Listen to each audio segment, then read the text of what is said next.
Hi everyone and welcome to MathSux. This video is going to help you pass the Algebra 2 Common Core Regents.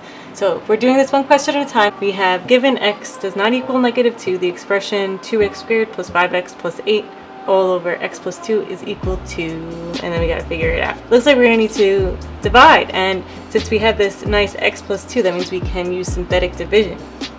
So I have a video on synthetic division and how to find zeros if you want to check that in more detail.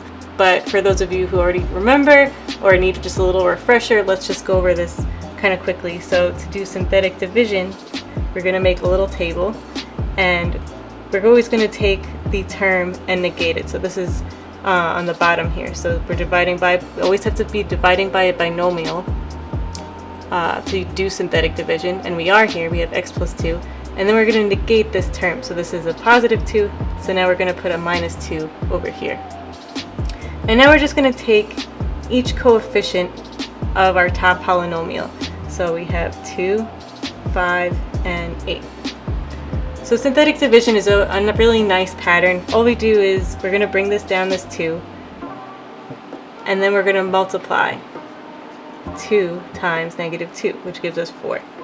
And now over here in this box, we're going to add these together. 5 plus -4 is 1.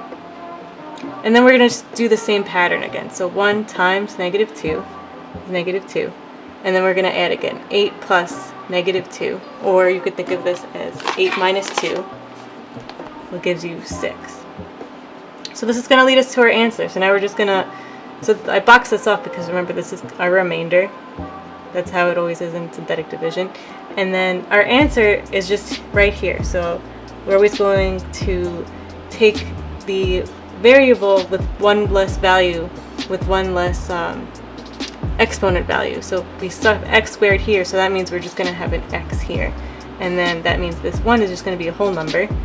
And then we're left with this remainder, which is just going to be, the remainder is always the remainder value you get divided by the binomial that we were dividing by. So divided by x plus 2.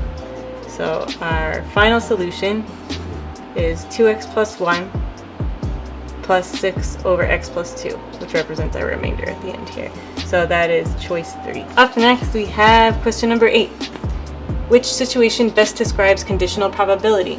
So probability, there's a lot of different ways to look at chance and probability, and conditional probability is always dependent on another event occurring. So let's look for that type of a sentence when we're looking at all our choices. So let's just go through one by one what each say.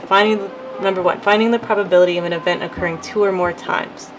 So an event occurring 2 or more times, that does not describe conditional probability. One is not dependent on the other if they both occur. Like if you roll a dice 2 times, there's no conditional probability because there's an equal chance of getting each number for every roll. So that's why it is not number 1. Number 2, finding the probability of an event occurring only one time. So conditional probability, again, we need at least 2 events to even discuss conditional probability. So this is not our answer. Number 3, finding the probability of 2 independent events occurring at the same time. So no, because conditional probability, they are dependent. And right here that it clearly says independent. So that is not our answer. And choice 4, by process of elimination, is our answer, but let's read what it says. Finding the probability of an event occurring given another event had already occurred. So because it has that phrase, given another event has already occurred, we know that this is our answer. And this is what conditional probability is. Need more practice? Check out MathSux.org for more questions. Link below. Also, don't forget to subscribe. Happy calculating!